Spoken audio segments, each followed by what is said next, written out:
Jordan is accused of knowing about but not reporting a series of sexual assaults by a now deceased wrestling team doctor named Richard Strauss more than 2 decades ago.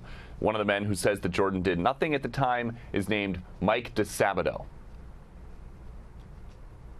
It was something that we would discuss on a regular basis, mainly with nervous banter, locker room banter.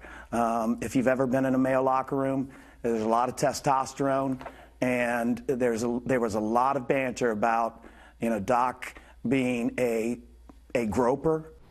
Another wrestler disputes that, though. Lee Kemp says this, quote, "The idea that Jim would know of abuse of his wrestlers and do nothing is utterly absurd. I first saw Jim Jordan's tenacity in wrestling. America has seen how tenacious Jim Jordan is in Congress, and that same tenacity is exactly what Jim would have brought to abuse of wrestlers in his charge if he had known about it." That statement and another defending Jordan were distributed by the congressman's office this morning. Ebony. Peter, let me ask you, it seems here that the center issue is around knowledge. So from what we know so far, how is Jordan planning to defend himself around that issue?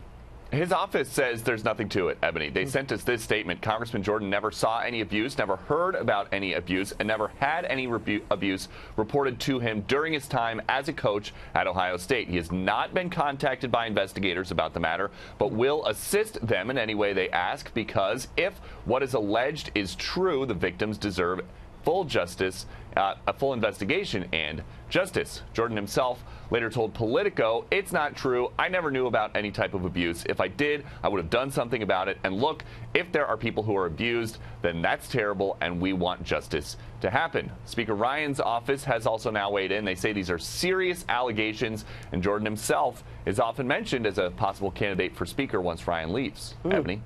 All right, Peter, obviously we'll keep following this and bring updates as soon as we have them. Peter Doocy from Washington, D.C. Thank you.